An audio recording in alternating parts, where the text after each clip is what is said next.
Ketika Anda membeli sebuah properti bersama-sama dengan orang lain, sehingga kepemilikan properti tersebut menjadi lebih dari satu orang di dalam akte jual beli, maka Anda akan diminta untuk memilih apakah status kepemilikan bersama tersebut adalah joint tenant atau tenant in common.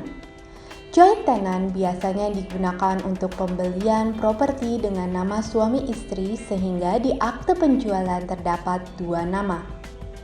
Pemilik joint tenant memiliki saham yang sama yang tergantung pada jumlah pemilik di dalam akte.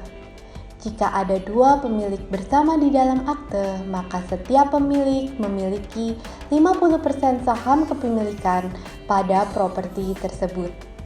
Jika ada 6 pemilik bersama, maka mereka masing-masing akan memiliki 1/6 properti tersebut.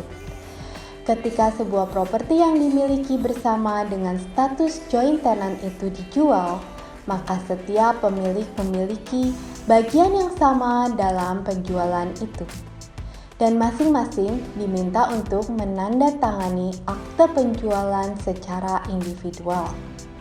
Jika seorang pemilik meninggal dunia, maka saham dari pemilik yang sudah meninggal akan secara otomatis beralih kepada pemilik yang masih hidup.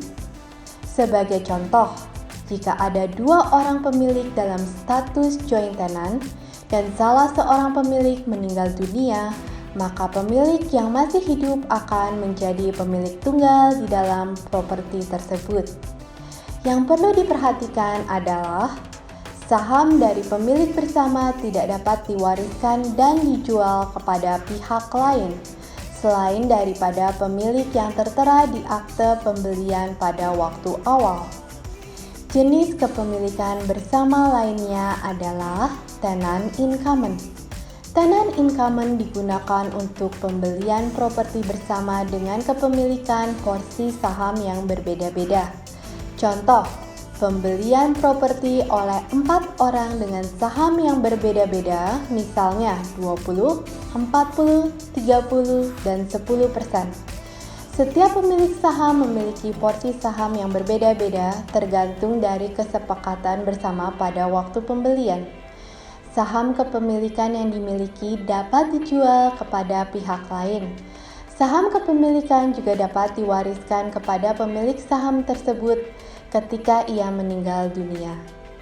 Biasanya tenant in common ini digunakan untuk patungan bersama dengan pihak lain dalam investasi properti bersama.